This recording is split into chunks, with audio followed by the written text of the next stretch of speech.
L'UDC dévoilait ses 3 chevaux de course après des heures de délibération. Guy Parmelin, vaudois, agriculteur, Norman Gobi, tessinois, Thomas Séchy, le Zougois. J'aime pas trop la politique. Ouais, pareil, ça m'intéresse pas beaucoup. Moi, à mon âge aussi, je m'intéresse à d'autres choses. Moi, j'y suis parce que c'est un peu pour notre pays, c'est un peu pour nous, quoi. Ça nous concerne.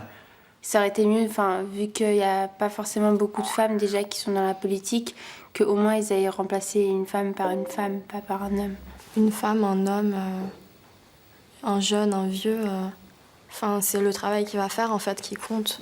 Jusqu'à maintenant, ça a toujours été des vieux, entre guillemets, donc ça pourrait changer et je trouve que ça pas mal.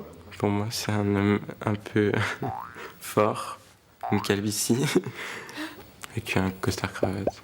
Avoir des personnes qui soient âgées, qui aient quand même de la maturité et de l'expérience, c'est bien, mais il faut aussi laisser de la place aux plus jeunes parce que c'est eux qui vont faire la Suisse de demain. Moi, je voterais pour le jeune parce que la jeunesse, ça donne un peu plus de punch.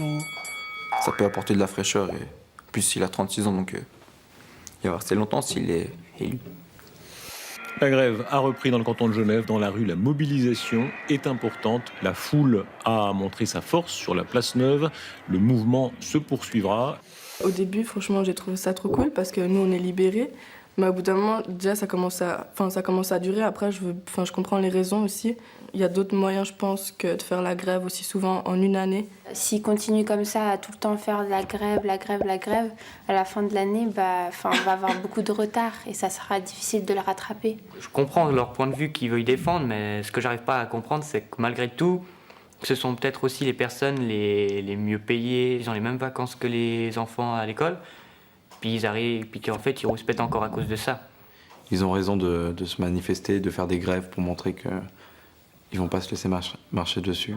Si on proteste pas un peu, on va se retrouver à 35 dans une classe, on va pas pouvoir étudier comme on étudie actuellement et comme on étudiait avant. Une classe comme la nôtre, on est beaucoup. Pour répondre à toutes les questions, c'est compliqué, mais si en plus on doit nous rajouter des élèves, ça va être un peu la pagaille.